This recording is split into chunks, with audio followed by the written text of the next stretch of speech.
Welcome, Sherry, to the Beyond the Mortgage podcast. I'm so excited to see you here today and to have you on our very first episode of 2024. There are so many listeners that are huge fans of yours, and I've got a lot of questions and a lot to dive into. So I want to get right to it, Sherry.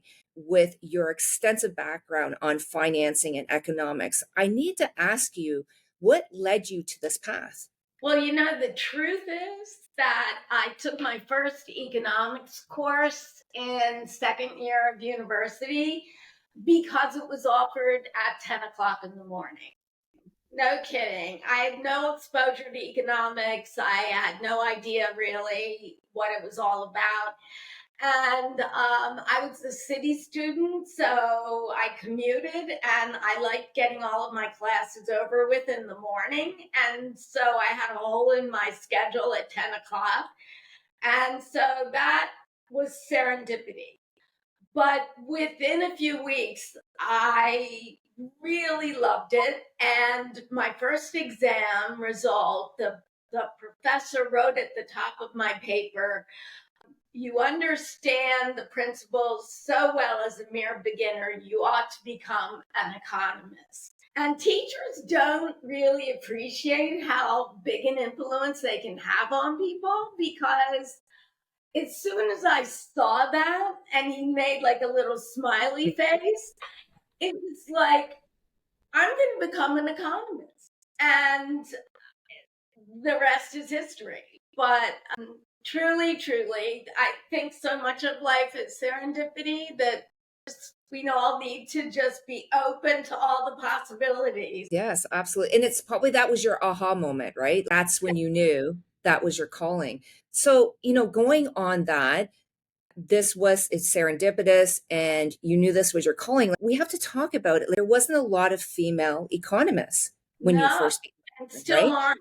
Actually, less than 20% of graduating PhDs are women. And there's Yeah. been a lot of research on it. I mean, economists themselves have researched this, and they find that it's self-perpetuating, because in universities, full professorships, by far the majority are men, and that the number of female PhDs in economics is very strongly correlated to the number of female professors at that particular school. So one of the famous examples is Berkeley, where Janet Yellen, who is now Treasury Secretary in the US, and formerly she was the first female governor, the only female governor of the US Federal Reserve, she was a full professor there, and so was her husband. And Berkeley had a relatively large proportion of female students. So in my undergraduate work, I went to Goucher College, which is a small liberal arts college in Baltimore. And at that time, it was a single-sex female school. And the chair of the department was a woman, Isabel Sawhill, who's still a very well-known economist, and she was my role model. She was married, she had a family, and I wanted to have it all. And when I talked to her about it, I said, well, there's no way I can pay for graduate school. And she said, no, you apply for a fellowship, which is exactly what I did. And it happened. And so rest is history.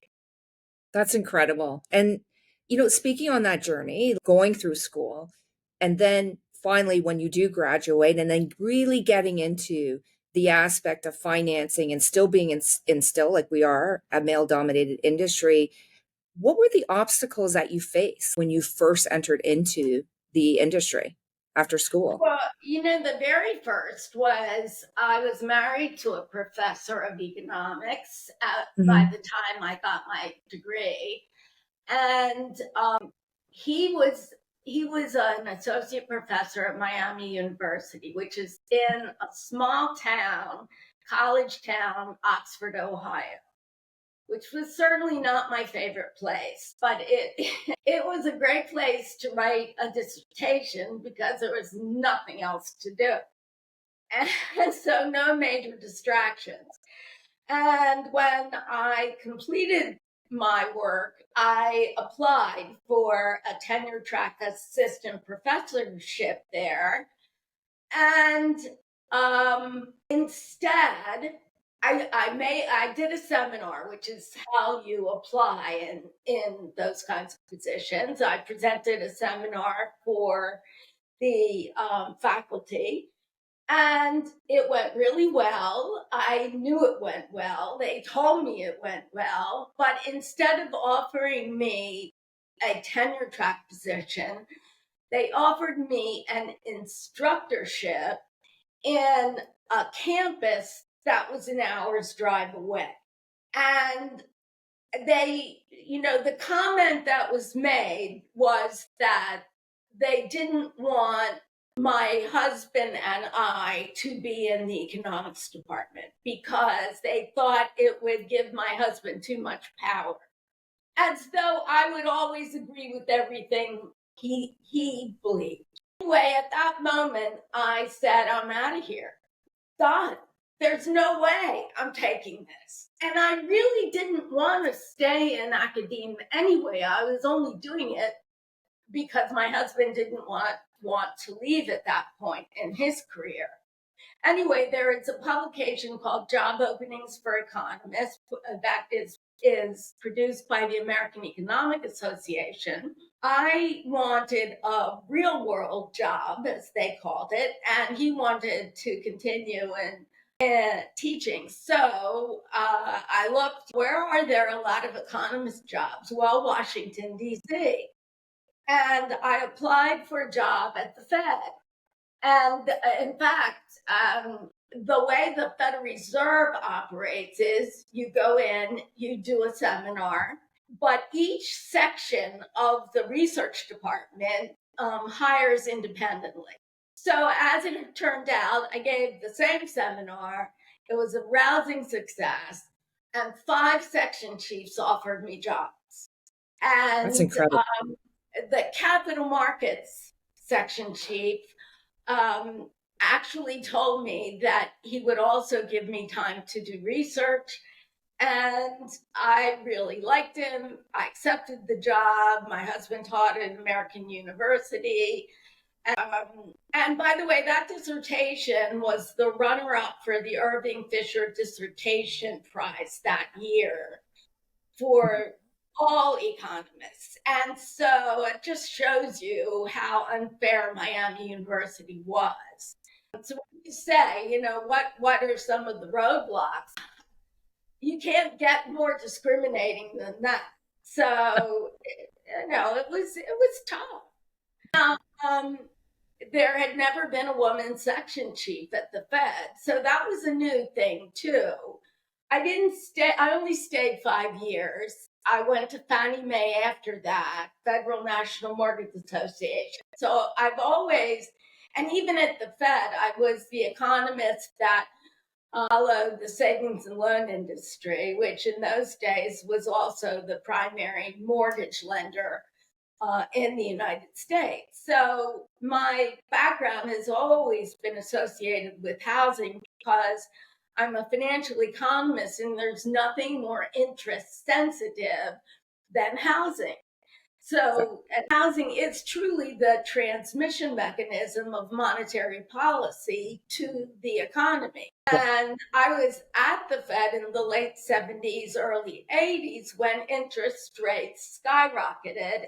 And in fact, I spent 8 months as the special assistant to Paul Volcker when he was raising interest rates to, double-digit levels, all because of inflation. So I very much feel like my career has been bookended by inflation.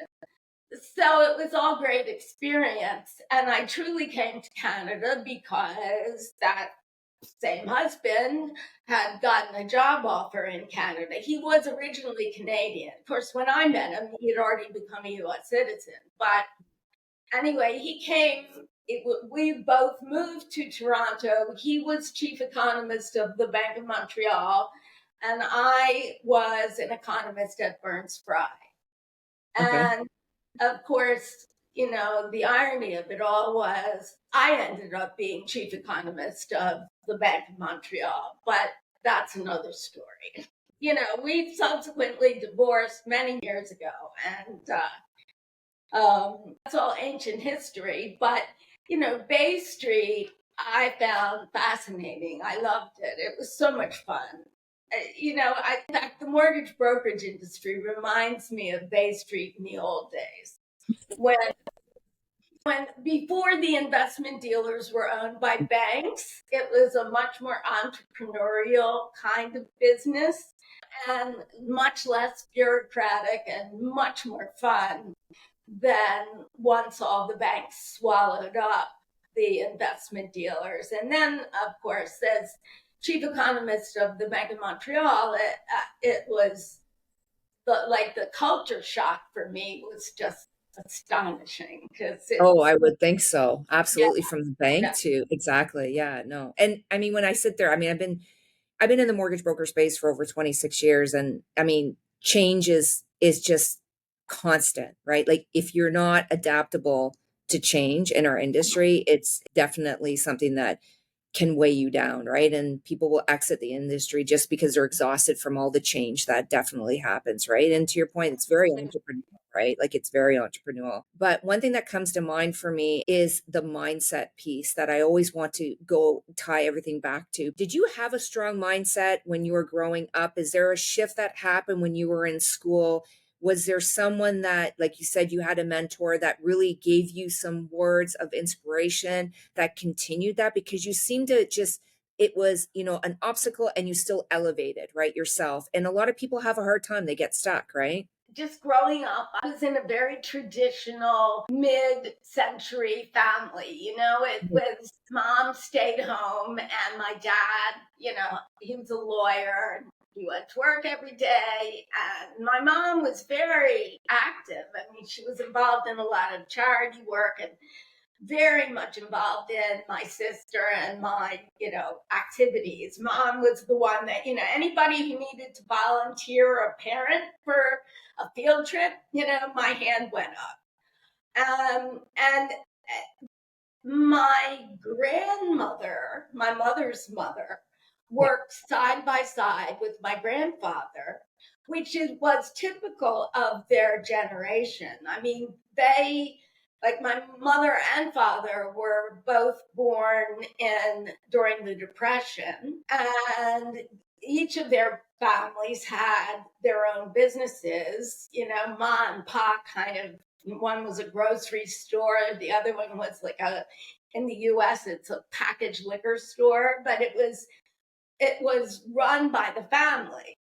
And my mother's mother, was a financial wizard. I mean, not because of education. Like she finished high school, but that was it. And the only one of my grandparents that was actually born in the United States. The other three were immigrants, and her parents were immigrants. But she could add a column of numbers in her head. And of course, the days way before computers. And she ran the financial side of the business, and my grandfather ran the physical side of the business, the actual on the floor managing people, but also going to the farmers markets at 4 a.m. and buying all the food. And he ran the butcher part and all of that. So I watched her and I admit her, I thought it was so much fun, like at some point or another in my teenage years, they would let me out clients or customers. And that was way before, barcodes, right? And you had to make change. Like the cash register didn't tell you how much the change should be. And everybody did pay cash. So it was, first jobs during college were, and this was all just like unplanned, but I was a summer teller for First National Bank of Maryland every summer.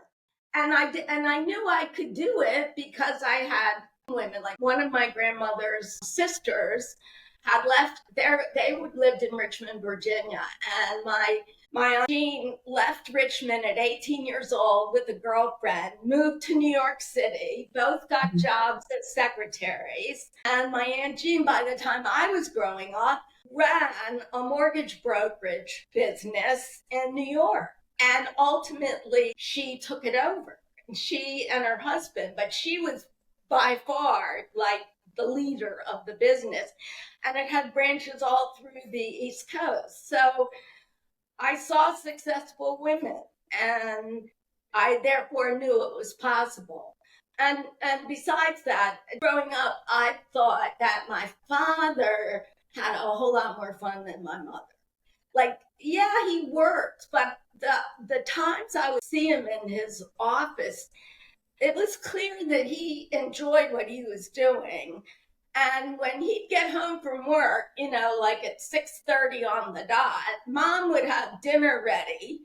He'd sit down and have his dinner, and then he'd sit and read the newspaper and watch TV as she was washing dishes and giving us baths and then writing checks. She always managed the finances. So in my life, women manage finances. Yeah. I've always managed the family finances in my own life. So all of it made sense. And looking at it from hindsight, it made sense to me that this was something that I could do. And when there were roadblocks, and there were plenty of them, I just refused. Like, I just marched right through them. And I love And that. Yeah. times when I said, a couple of times, I actually had to say to my boss, here's the story, you choose him or me. And I meant it. I mean, it wasn't often. It's only maybe 2 or 3 times, but like there were examples of outrageous male behavior that I just wouldn't tolerate. And I love that. So I said, because I think it's strong women that you've had in your family, you've had mentors, and just that resilient mindset, right? Of not accepting no and knowing your worth. I think that Yeah.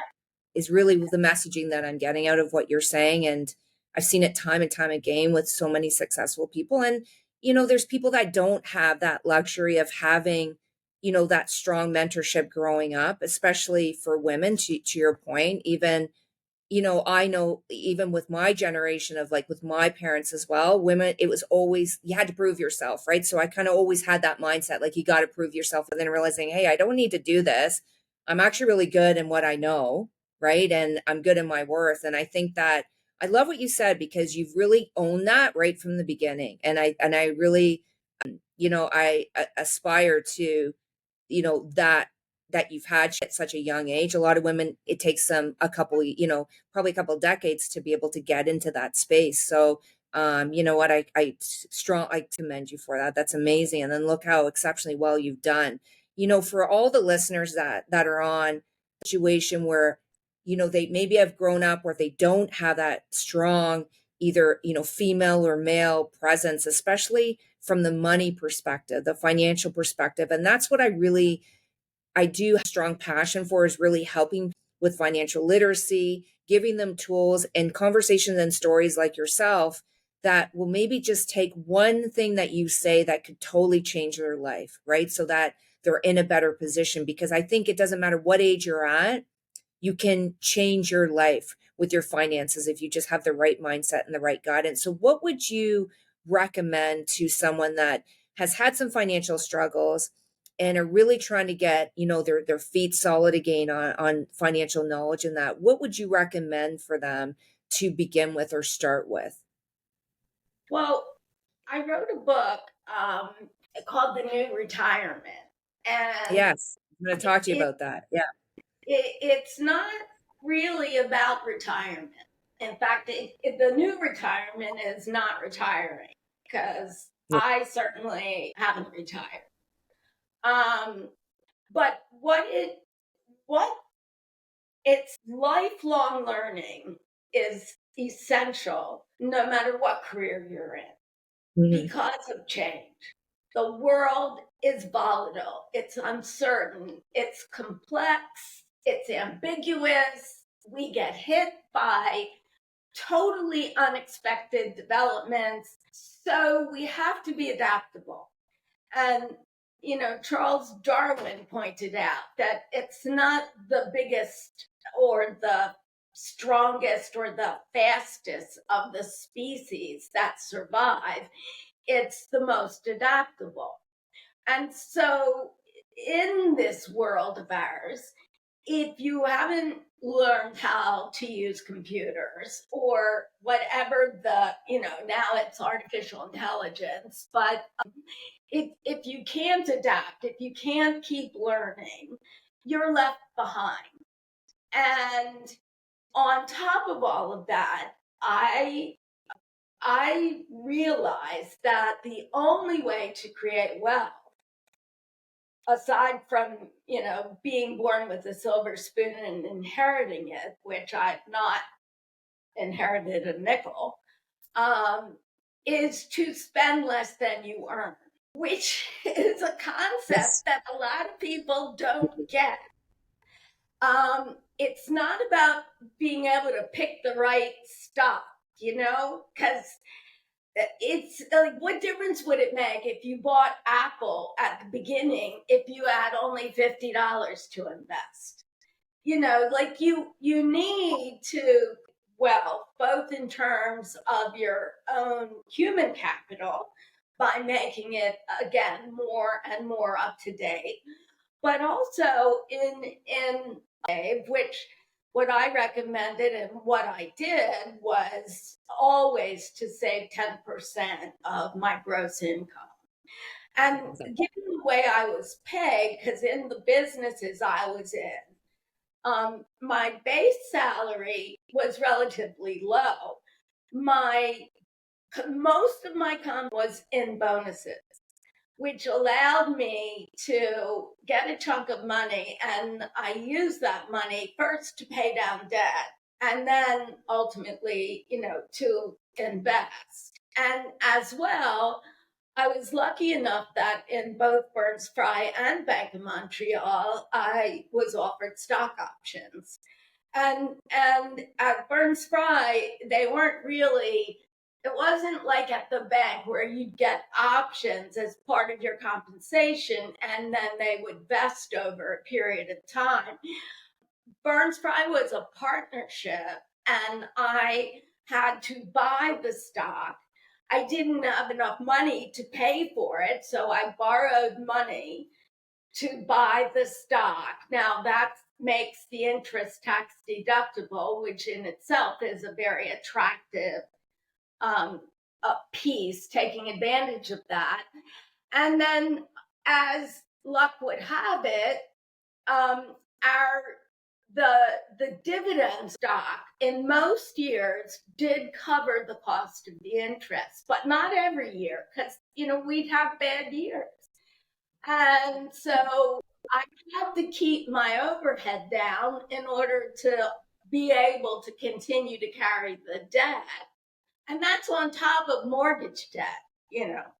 And then we sold, Burns Fry sold itself to Security Pacific. So we made money. I made money on the stock. I paid off the loans. Then Security Pacific sold itself to the Bank of America. And Bank of America decided they didn't want an investment dealer in Canada. So we bought ourselves back. So now I'm back in debt again. And lo and behold, in 1994, Bank of Montreal bought Burns Fry. That was a huge me. And then, of course, I could have lost my job, especially given that my ex-husband was chief economist, and Brian Steck, who was the chair of Nesbitt Thompson, which BMO had already bought, called me into his office because it was going to be his decision. So being, in the early days of when the banks all bought the investment dealers, there were two separate economics groups. Mhm. And Nesbitt Thompson had a chief economist already, in addition to my ex-husband at the bank. He told me that I would be chief economist of what would become Nesbitt Burns. So I got that job, and then ultimately they did merge the two departments. My husband ex had already left BMO, so at least we didn't have to go through that. And I became economist. But all along the way, and BMO also, most of my compensation was in bonuses, not in salary, which forced saving. And all along the way, whenever I would get a bonus, I would use it to pay down debt and then ultimately to be debt free and then to invest. So I'm a big fan of Canadian bank stocks. I got to tell you, there was an institutional equity salesman that I used to commute with. He and I lived very near one another, going to Burns Fry, and he would give me a ride in the mornings. And he told me that in the very early days, when I'd only just moved up to Canada, he said, Sherry, there's nothing safer than Canadian bank stocks, because if they go under, there's nothing to be safe. And they pay dividends, and not a single Canadian bank failed, even during the Depression. So it was great advice. And I did diversify. I didn't own just one bank. And right now, if I weren't working, I could live on my dividends. So, it was good. And so, of course, I made mistakes along the way. I bought Bre-X when it was like very hot, because the brokers were telling me Bre-X was the be all and end all. And of course, Bre-X turned out to be completely phony. I had just we had moved up to a larger home, and I had sold the stock to, pay for the house. So, but I lost some of my son's money. But he was a little kid. He hardly knew. So a lot of your financial savviness that you have and the knowledge that's been passed on through generation, is your son very financially savvy as well? Well, he tries not to be. It's just not his thing. With two Yeah. parents, both his parents having PhDs in economics, he could have gone either way, right? Like Yeah. Larry Summers, who was the president of Harvard and the youngest professor of economics at Harvard, and also he was Treasury Secretary under Obama. Larry Summers had both his parents are economists, and he has two uncles that have Nobel Prizes in economics. And those two uncles are from each side of his family. So, oh my God, it's like genetic. My son, on the other hand, took one economics course, and that was under duress, just because I said, you got to know something about it. I mean, just as a life skill. And he did take it and did do really well in it, but he decided to go to law school. So he's a litigator and partner of the U.S.'s biggest law firm, in fact, and has done well. But I can't say that he's really into finances. And my guess is his wife manages the family money. Yeah. Well, and that's a great point, because there is a lot of people where I find, like, over the years, dealing with families and couples, one is usually traditionally super savvy with financing, and one wants nothing to do with it, right? Like, it's just something that is their mindset. So, when speaking about or individuals, right, they have a hard time understanding, and they find it very complicated. So they shy away from being able to build wealth. And, talking about what you said, you like going back to what you said about that, you've created this, the income, dividend income that you could create your lifestyle based on is something that we should all aspire to. And I don't think everyone has learned how to be able to do that. They just create a living. And I've really thought about this lately as more people just live for the day and not create the lifestyle for the future that we all deserve. What would you say would be the one thing you would recommend for somebody to start looking at if they wanted to really look at starting to build wealth for themselves? Well, I think a financial planner Okay. would be very helpful for most people and well Yeah. worth the money. But you want an independent financial planner, not somebody who is paid based on commissions to, attach to investments in any particular sector, because Yeah. you want someone who isn't conflicted. Yeah. But there's it. I think honestly, just being able to live within your means, and I know Exactly. that's a very that's an elitist concept. I understand there are unfortunately a huge swath of the population that through no fault of their own are unable really even to provide the basic necessities for their family. And often that's the result of things well beyond their control. And that's very tough. But because all of my grandparents, I did have very close relationships with the four grandparents because both my parents were only children. Typical depression babies, family couldn't afford more than one kid.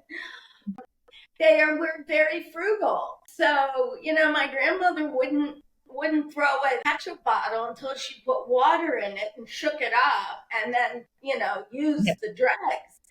And I can't say that I am as frugal as they are by far, but I definitely don't buy things I can't afford. And I think about that. And I have to think about it because right now I'm taking care of my mother and my husband financially. My husband, unfortunately, has Alzheimer's disease, which has been a devastating, devastating development in my life. He was diagnosed 3.5 years ago. Hmm. I knew maybe years ago something wasn't right, but I Hmm. had no idea what it was. Yeah. And now he's in memory care, and it is excruciatingly expensive. And yeah, there are public facilities that are not that expensive, although even they are 3,000, something like that. Yeah. But the it's firstly the waiting lists are 5 years or more, and secondly, I asked how often do you shower people, and they said twice a week, and I said no way, Yeah. no way. Fortunately, a fantastic facility, but it is. I mean, I'll tell you the truth. It's $17,500 a month. A month. Incredible. And I Yeah. mean, who you don't prepare for that. Like you didn't, You you don't. just, Exactly. like and he's only 74. Could live for another 20 years. Yeah.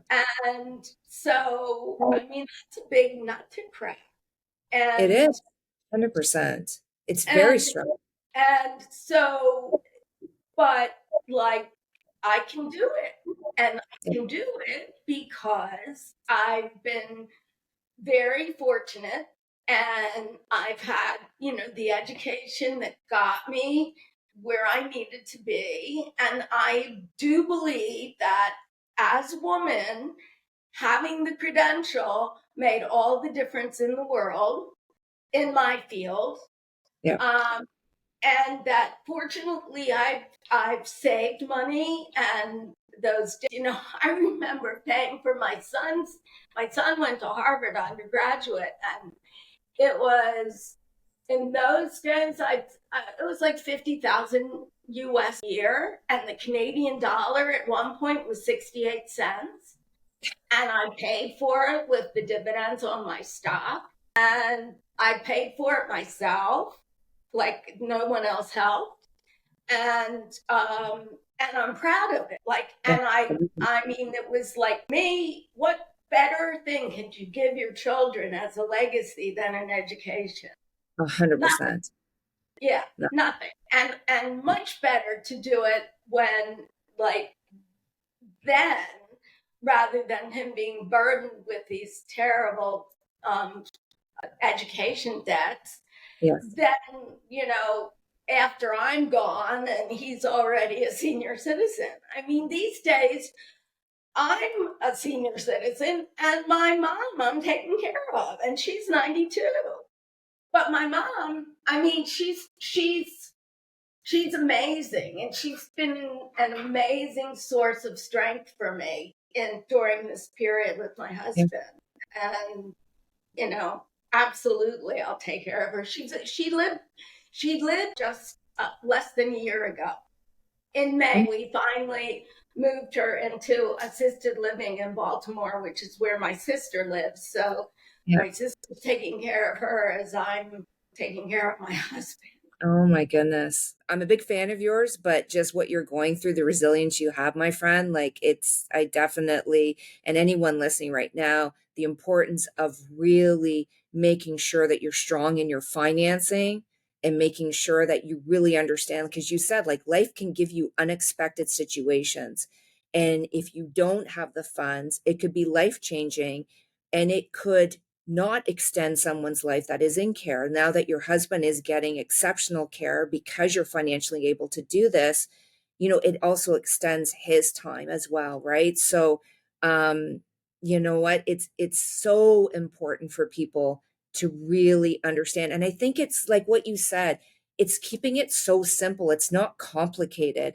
Just live within your means. And I don't think we were ever taught that, just even in school. Not talking about because you learn that through your family, but the school systems, we're just getting to the point where financial literacy is getting into the school programs from the junior levels to the high school to university. But I'm telling you, like my son is a year, he's 27. There was no financial literacy when he was growing up. He doesn't even, I had to teach him how to understand what a notice of assessment was. How do you save? Like there was nothing. And my daughter's 22 and they're just introducing stuff, and she's in her last year of university, but it's still not there. And we're wondering why these generations of children, as they get older, are not saving money when potentially these parents haven't had the experience or the knowledge from their parents. And it's a generational gap that we're seeing. And what I noticed, because I was recently in the States, Sherry, and I couldn't believe what I saw there, is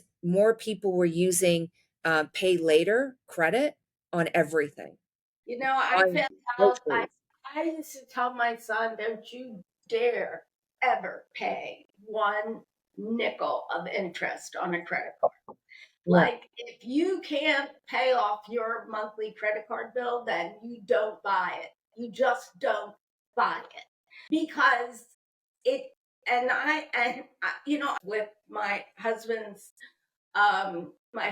situation, for lots of reasons. For one, I want to get rid of the stigma of dementia, because there should be no stigma. This is a brain disease.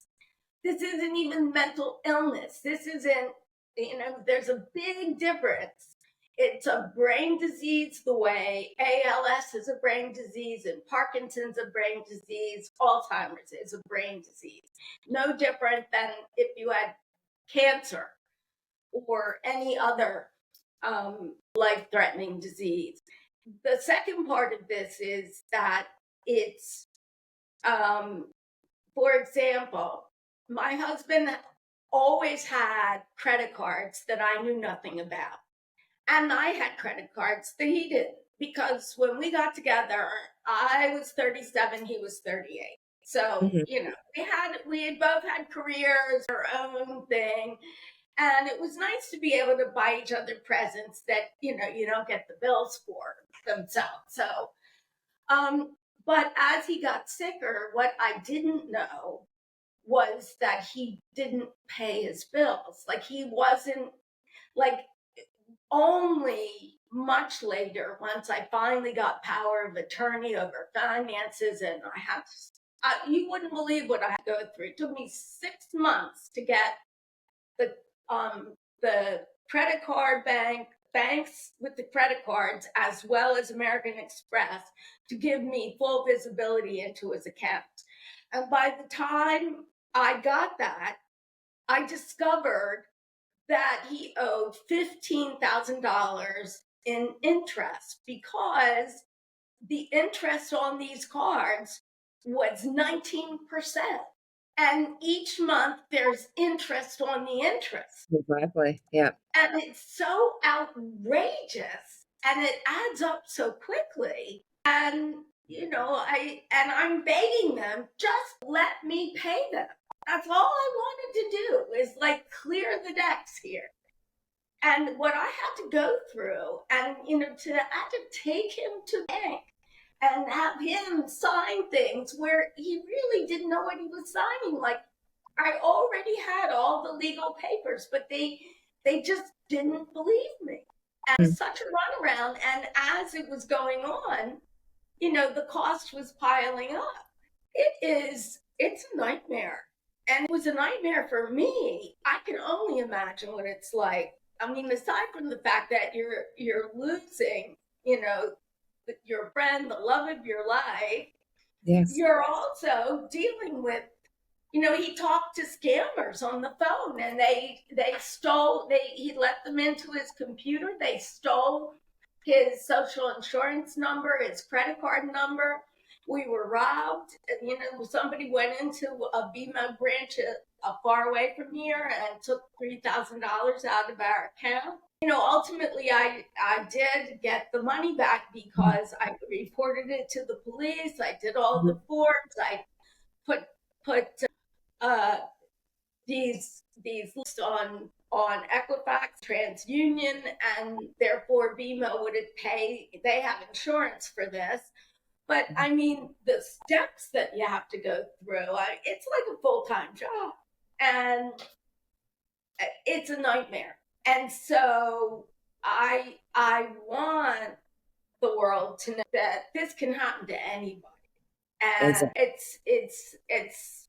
and like files, I had to close down a corporation that he had. It's very, very hard. And because like it was hard for me, I you know I, that's why I'm financially literate, and doing my mom's taxes is also very complicated because I have to keep track of all her medical expenses because they're tax deductible and blah blah blah. And it's very hard here in Canada to get into these. Like I have joined all of her bank accounts, but my cell phone number is a Canadian number. And so when they send the code to be able to get in, it doesn't go through because they use computers. They don't use the actual phone lines, and they don't recognize a Canadian phone. I mean, who knew that?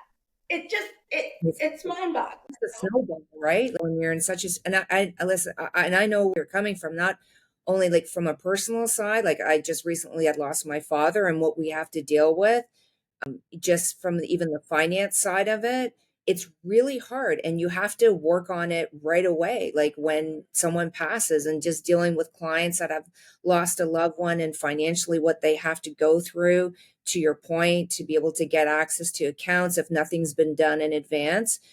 Debt carries on, right? Like it doesn't just die when the person passes away. And I think a lot of people think that. There's not a lot of education out there on that. What happens when your loved one passes away and who's the beneficiary on, the estate, that those debts are still there and they get passed on. So to your point, Sherry, like, thank God you're financially savvy in the situation you're in, but there's a lot of people out there that don't have that accessibility. And I love the fact that you're speaking up on it, because you are changing a life out there by you being able to share your story, but you're also helping someone else that is in maybe similar situation, not feeling so alone. And I got to tell you, that's why for me, this is such a huge such a podcast. Is I want people to talk about their story and their life, because everybody thinks that when they look at yourself, or they've looked at me or someone else that's a very strong woman in our industry, they think that it's all luck. It's all luck, and it's not luck. It's hard work, it's resilience, and it's going through situations like this for yourself. I had one in my family, one of my loved ones. I was dealing with mental health. Thank God I had the resources to be able to help them into a treatment facility to actually help and save their life. And they're thriving now, and I'm so proud of myself that I was able to have those funds to be able to do that. Not everyone can do that. To your point, Sherry, you've changed a life, right? And that's where people need to understand, like, having the financial knowledge and savviness and really working on your financing, you could change your loved one's life, or for yourself if you're in need, because our medical system here in Canada is not the greatest, and it continues to deteriorate without having the proper funding and the proper resources that the government needs to do. We are going to be a state, I think, at some point where we're going to have more private care. That's going to cost money for people to have proper care from the health side. So I don't think that that's going to get better going forward. So to your point, really it comes down to is you have to learn to really take care of your financing. But in the core of this, in the core of financings comes to, I feel, and I don't know, you can tell me how you feel on this, is how you feel about yourself. Because if you're struggling with trauma, if you're struggling with not self-worth at a young age, and learning that as you go, financing a lot of times ends up being on the wayside, and you lose sight of that. Do you think that, like, in the course of all your time speaking from an economics financial perspective, looking at the economies from the US and Canada, do you think a lot of that really at the core of it stems from a lot of people and how they've grown up and how they just haven't had a lot of self-worth? Absolutely. Absolutely. And I know, like, it's what can we give our children more important than self-confidence, right?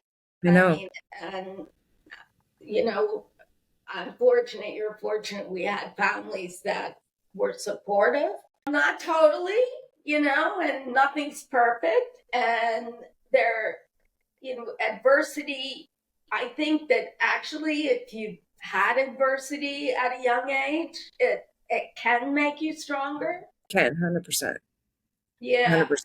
I Yeah. mean, people that haven't and then they get hit with it at some point, it may, like they just collapse. Yeah. And that's the thing. And and these issues, people you love that are gone or hurting or are no longer able to care for themselves, you're also emotionally devastated. And yet Mhm. you've got to be there and you've got to be strong. I mean, I remember telling one young man at the bank that, like, the way he was treating us, just his attitude. I said, I hope you never, ever have to go through this yourself, because you wouldn't speak to me this way if you had a heart. And of course, I'm tearing up, and you got the message. But you don't do that to people. And there's nothing, I mean, especially when you come down to issues of money, because it's so much more than just, you know, an hour appointment on his calendar. Like, these are serious personal issues. Everyone will be confronted in one way or another. How do you define wealth now, given everything you've been through and what you're going through? What difference would it make how much money you have if you're a miserable, lonely person that Yeah. never had fun? At the end of the day, nobody worries about whether or not they worked enough hours. It's the people in your life that make all the difference. and friendships are hugely important. I mean, I have friends that I consider family, you Exactly. know? My goodness, Sherry, I Well, can't thank you enough. I really can't. Thank you Tracy, so much. you're And welcome. Really, I enjoyed it myself. yeah, Thanks. Sherry, if anyone wants to get a hold of you or follow you, how would they be able to do that? Oh, I'm everywhere. My website is sherrycooper.com, and I'm on Facebook and Twitter. And I want to say the same to you because you are really a role model in the industry. Thank you so much for the kind words. And thank you, all of you listeners, for tuning in to another episode of Beyond the Mortgage. If you found this information valuable and insightful, connect with me on social media at Tracy Valko. And more importantly, make sure you subscribe. I'm forever humbly grateful. And I hope you'll come back again because I know we're not done our conversations. So, no matter what challenges come your way, make sure you have the strength within yourself to overcome them. And until next time, everyone, please take care and make sure that you know you're worth it and you got this.